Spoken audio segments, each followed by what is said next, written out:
All right, so now that we've looked at the full major scale, let's strip it down a little bit to 5 notes instead. And when we do that, we get what is called a pentatonic scale. Now, the idea of a pentatonic scale is something that's used all over the world in various styles of folk music and classical music. And for now, we're just going to look at one of the more commonly used pentatonic scales. This is often just referred to as the major pentatonic scale. So to kind of use the number system that was introduced earlier when we were looking at the full major scale, we're going to strip things down to just the root, second, third, fifth, and sixth. Those are our 5 notes. So if we're in the key of G, we've got our root, second, third, fifth, sixth, back to root. So we have this.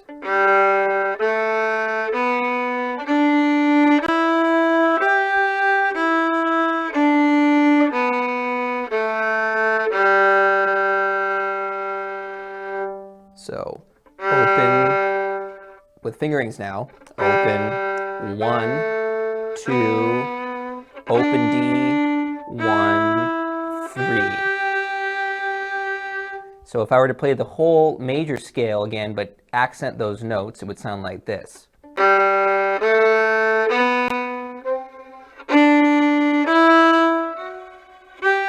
So you still can kind of hear the full context of the tonality we're in, but we're taking out a couple notes.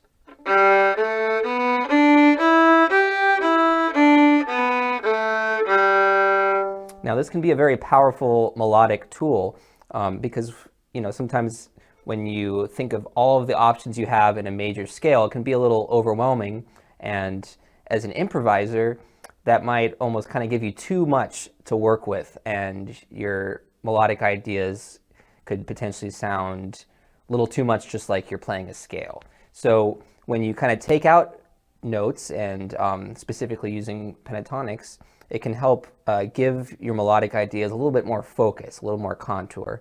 And there are also many different tunes that utilize that same concept. So just for a second now, let's explore that same scale up an octave.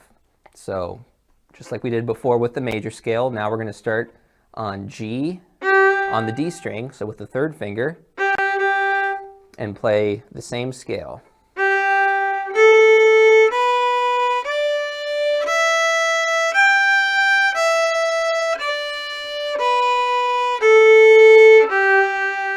Fingerings here are starting with 3 on the D string, open A, 1, 3, open E, 2.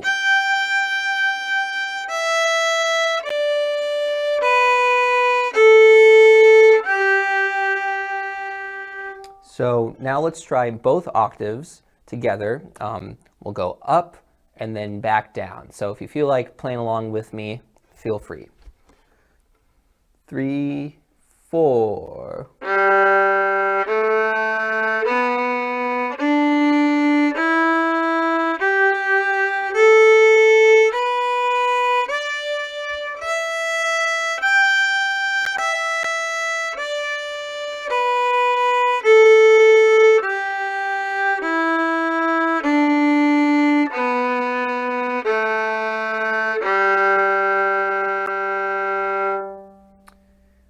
Now, as you start to get comfortable with the note placement of the scale, then feel free to bring in some of the different bowing ideas we were talking about earlier. So you can experiment with the subdivisions, the shuffle bows, working with the metronome or the backing track.